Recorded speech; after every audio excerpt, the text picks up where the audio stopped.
So I'm back down to shop today. Gonna be working on Little Red. I'm gonna start getting them taped up. I did something I said I wasn't gonna do. I did go ahead and remove the front fenders. It was just dirty. I knew it was really dirty down in here, and I couldn't get comfortable with just leaving them on and doing what I said I was gonna do about just. And it would have worked. I mean, I made a good sized gap there, but I thought it's just a few more bolts, so I went ahead and took it off. So I've got all my wires and stuff laying around. This is for his rock lights and stuff. I had to unbundle all of that. I had that up nice and neat. But right now I'm going to get to taping this thing off so I can get to sanding it and not get the whole interior just ruined on this thing.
These little door switches just push out.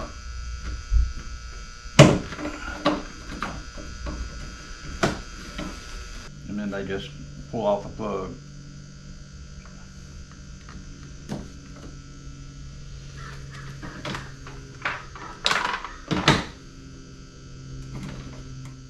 Alright, so I'm probably going to loosen this dash right here because I want to get paint in behind this plastic at least a little bit. I'm going to take the corners of these gaskets off so I can get paint up under that. The best way to get a good paint job is the less taping off of this type stuff you can do is the better.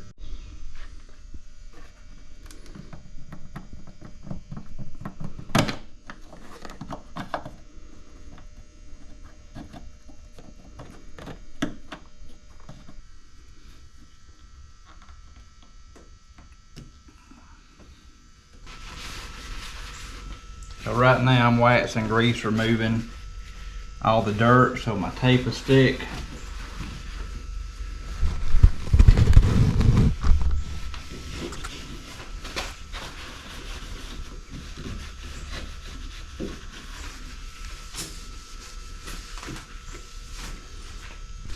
I've got other stuff to take off. I got to take the door striker off. I still haven't done the dash yet, and I'm going to take this off, paint that separately.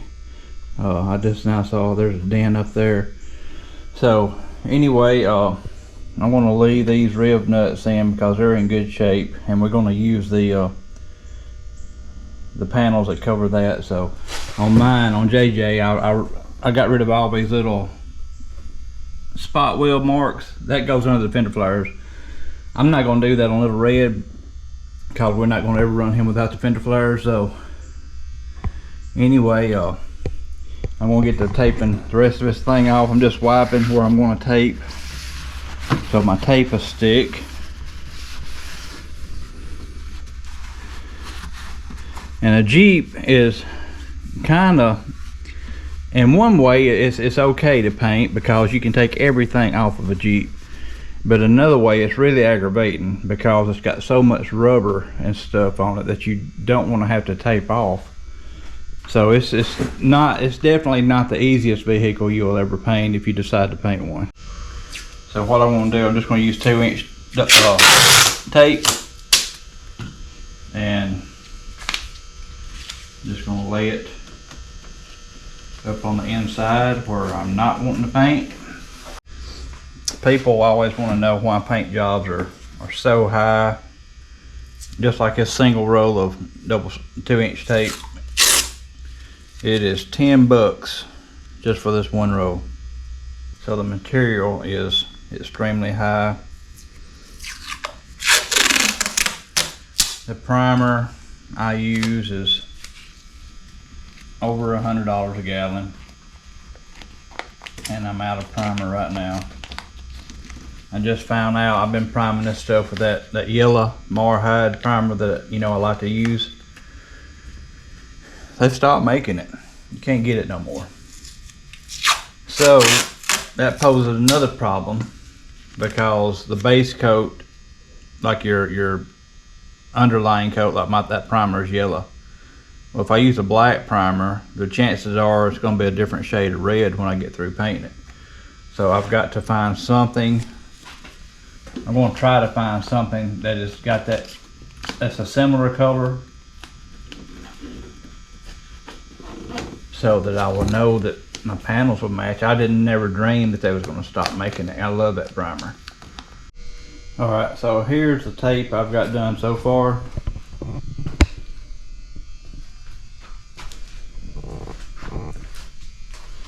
And now I'm going to drape plastic over it and touch the plastic to the tape and hope it sticks. So now I've got everything taped off, plastic on the tape, so it real good. Now I've got to go around and trim the tape lines where the plastic meets the tape, so I can get all the paint. Tape job is completed, ready to start sanding. I'm still got to go get my tools and loosen the dash so I can tape in behind it, but everything is taped up and pretty airtight, so dust won't be getting in. And so now I'm ready to start doing a little body work. This don't have a lot of body work on it, but I'm gonna try to knock that out pretty quick and get some primer on it, and then we'll throw some paint on that thing next.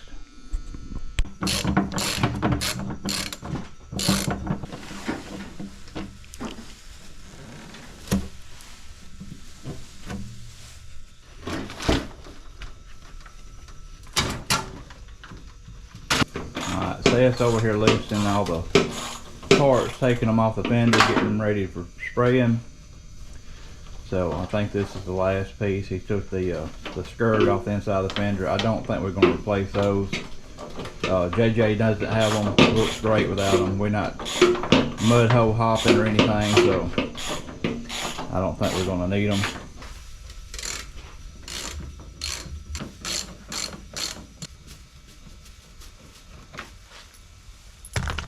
I've got my dash out away from the tub, and what I had to do is I had to remove the trim piece that was right here. I stuck it in the cab. There's 4 bolts that holds the dash on. I removed those nuts off of those studs, and then the last 2 nuts was the ones that holds the airbag to the firewall, and they are, you won't be able to see it, but there you have to remove the glove box, and they're up at the top of the firewall, 2 nuts. And when I done that, everything is really good and loose, and now I can tape off and paint up in beside that. Now I've got to remove the antenna.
So I got the body work done.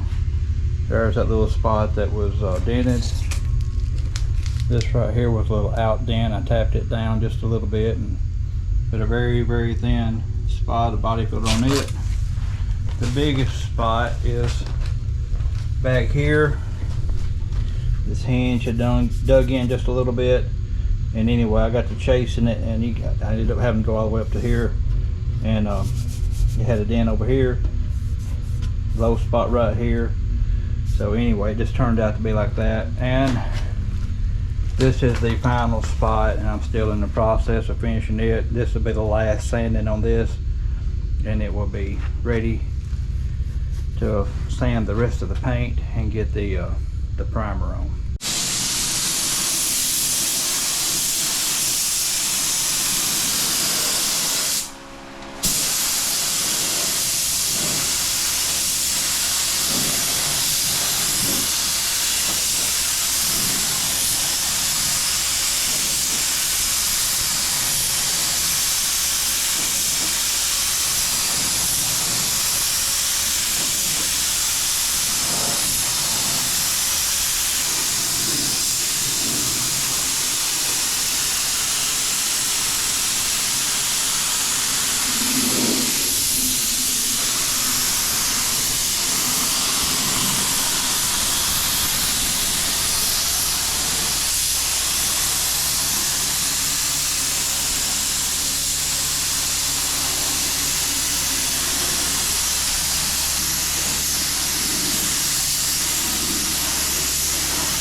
Well guys, we got little red and gray primer looking good. My primer was a little bit thick on the first coat. If you notice, I had to go really slow. Second coat, I had thinned the primer a little bit more, and man, it went on just like it should. So anyway, I've got to come up with some kind of a yellowish tinted primer to do my last primer with, so it will match all my other panels that I primed in the yellow primer, because it can influence the color of the base that you're putting on top of it. If your primers are different, your color can come out a little bit different, and if you don't get your paint coverage on enough, it will influence the color of your final coat. Y'all, I'm going to be probably painting in the next video, so I'm not going to really, I might show a little bit of this block sanding and stuff, but the next video I believe is going to be focused on painting the tub a little red, the red color. And I thank y'all for watching today. Y'all come back next time and we should be painting on little red, and I'll see y'all then.